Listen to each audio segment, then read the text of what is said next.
Okay, so code switching. Let's keep it really simple. Code, so we can think language, and switching, so going back and forth between one language and another, or one dialect and another. Code switching is the norm for all of us. So if you just think about whether it's a formal situation versus an informal situation, we're going to be code switching. Hey, young blood, let me give you a tip. In his dark comedy film, Sorry to Bother You, director Boots Riley offers a critique of neoliberalism, and likewise the social structures that arise in a capitalistic society. The movie focuses predominantly on the construct of the persona in a hyperbolic American society. Creating and performing this persona, otherwise known as code switching, has the potential to cause deep psychological and even physical damage disproportionately in individuals who are at the lowest end of the social hierarchy. By reimagining American socioeconomic structures and satirizing the American dream, Riley elucidates the social mechanisms that individuals in power use to subjugate workers and brings to light the phenomenon of asymmetrical code switching in our society.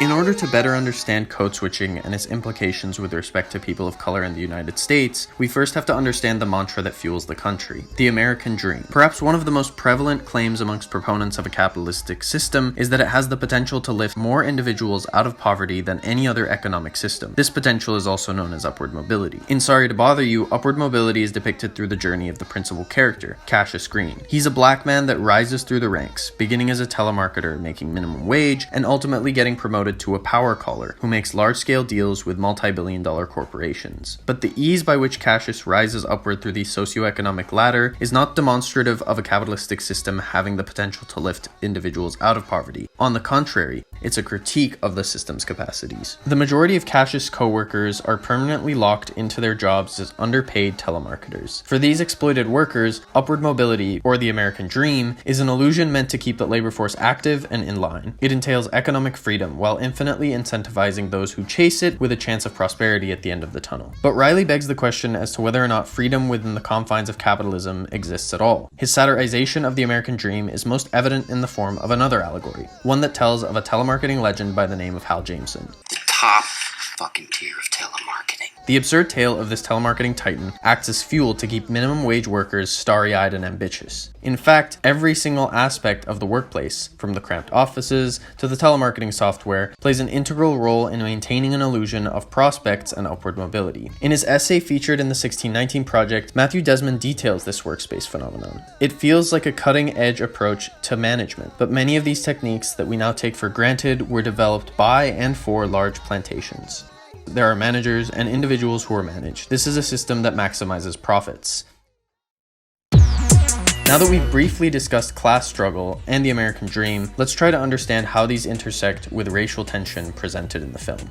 Interactions between people of color and white people in this film highlight how implicit racial biases are just one facet of the fallacy of upward mobility. The most elite shareholders of Regal View and Worry Free justify racial bias in their hiring practices and promotions by asserting that managers have earned their status because they have been loyal to the company for years. Holders of the most material wealth in the United States have been almost exclusively white, and this fact has been perpetuated by years of institutional racism. And while there is opposition to the status quo that exists within the greater corporate culture, institutions like Regal View and Worry Free tend to suppress any dissenters when they arise. While they overtly accomplish this through violence in the film, they also attempt to do so by other processes of dehumanization. The oppressive class will establish a narrative that there is a natural order which justifies the predetermined positions that people have within a social framework. In the film, this abstract theme manifests in the form of Equisapiens, a horrific series of science experiments ideated by Steve Lift, CEO of Worry Free.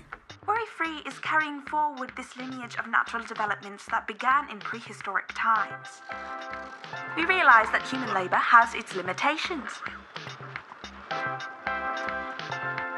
And so our scientists have discovered a way, a chemical change, to make humans stronger, more obedient, more durable, and therefore more efficient and profitable. The plan may seem farcical when taken at face value, but it's analogous to centuries of justifications used by enslavers, lawmakers, and corporate executives in the real world. Take, for example, theories of racial inferiority employed by slave owners in the United States. Thomas Jefferson himself suggested that there was a natural difference between the races and asked scientists to find them. Steve Lift, like Jefferson before him, engages in a form of pseudoscience. As long as a capitalist market is left unregulated, those looking to make a profit can and will use any means necessary, racist, sexist, ableist, or otherwise, to do so. The fundamental way in which the natural order is perpetuated by the most affluent members of our society is language. Boots Riley is aware of this, so he distills language down to its fundamental purpose in our society: performance. While slavery and the concurrent subjugation of slaves to European languages kickstarted a process of breeding dialects, subsequent Jim Crow laws aided in the continued growth of entirely different forms of the English language. Code switching often has higher stakes for Black people. I think it's clear why Black people specifically feel the need to code switch. Our Blackness isn't accepted in a lot of spaces that are critical. Students who code switch demonstrate significantly better language and literacy achievement compared to their peers who don't. This testing dictates whether or not individuals are considered for jobs, admission to university, and even more. In the film, we can readily see these societal pressures put upon people of color, and we likewise see the associations that white individuals will often make when they encounter AAVE, or African American Vernacular English. I'm sorry, young man, we don't have any money.